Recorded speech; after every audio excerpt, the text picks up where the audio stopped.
We're joined now by Denise Scalzo, the Vice President for the Franciscan Friars of the Holy Land. And Denise, good morning. Good morning.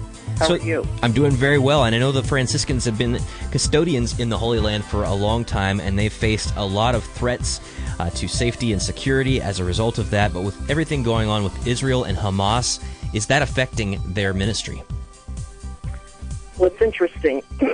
They've been used to taking care of the Christian minorities for so many years and have been in danger since the time of really St. Francis 800 years ago. They feel the pressure of the people and so on. It's changed in that it becomes more of a humanitarian service at this point of time than a regular school education and so on. So I think that, Gaza, to just give you a little perspective, there's only 2,000 Christians in Gaza out of 1.8 million people. And there were three main active churches there. One was the Holy Family Catholic Church, was the Latin Church, St. Porphyrius, which is an Orthodox church, a Greek Orthodox church, and then the Gaza Baptist Church. There's only two churches now serving the population. And for instance, the Holy Family Catholic Church right now has 800 refugees in its church, and 600 of them are women and children. And I imagine very few of them are Christian. Most of them are Muslim. As a matter of fact, in the 5 schools that they have in Gaza, probably 80% to 85% are Muslim. So what is this saying to the community about where Christians stand in this conflict? The Christians in the conflict, on top of just regular everyday when there isn't a conflict, are really the minority. It's only 1%. Out of the 8 million people in Israel, there are only 140 to 150,000 Christians. So they've always been in the minority. The interesting point, though, in Gaza at this point with this conflict is the Muslims and the Christian people, not the Hamas themselves, have really band together.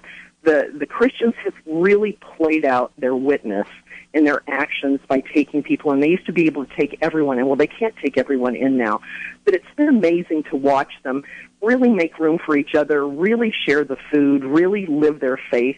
Christians are permitted to obtain any job in any addition to having their full rights and duties from the Muslim counterparts in territories and in Gaza.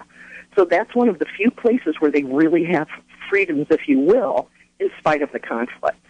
Now, the Hamas obviously is the problem, but most people, like any other people, want the best for their children, whether they're Israeli or Hamas. They all want the same things: education, family, give them a better life than what they had. I know that we've heard many stories of Hamas fighters hiding among civilians to try and use them as human shields in a way. Is there any threat of them hiding among the holy sites, or is that kind of contained in its own little area? It's fairly contained. The only thing is that they did find weapons in one of the schools, and the people of Gaza really demanded, along with the UN, that they remove those. It's one thing they're not aware of if they're using people as shields until it actually happens. I think that the thing that's disconcerting this time more than any other time is the hopelessness of the people. We've never seen it to this degree of as a matter of fact, it was actually on August 18th in the UN, one of the peace process coordinators the title of the conversation was stressing hopelessness over the Israeli-Palestinian conflict must end. So there's a great sense, Mother Teresa has sisters there, there's a great sense of hopelessness that we've not seen before.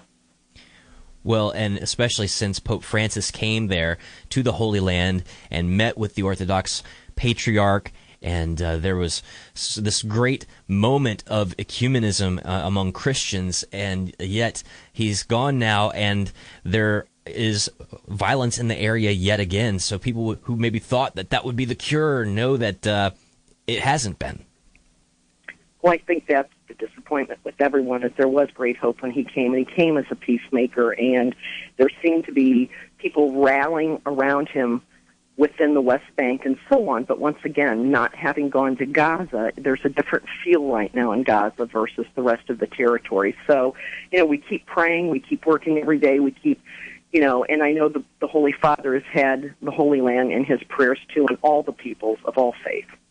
It's a violent world we live in today, and it's hard to keep track of everywhere where the culture of death is reigning, but we appreciate the Franciscan Friars of the Holy Land for maintaining their presence there in the Middle East.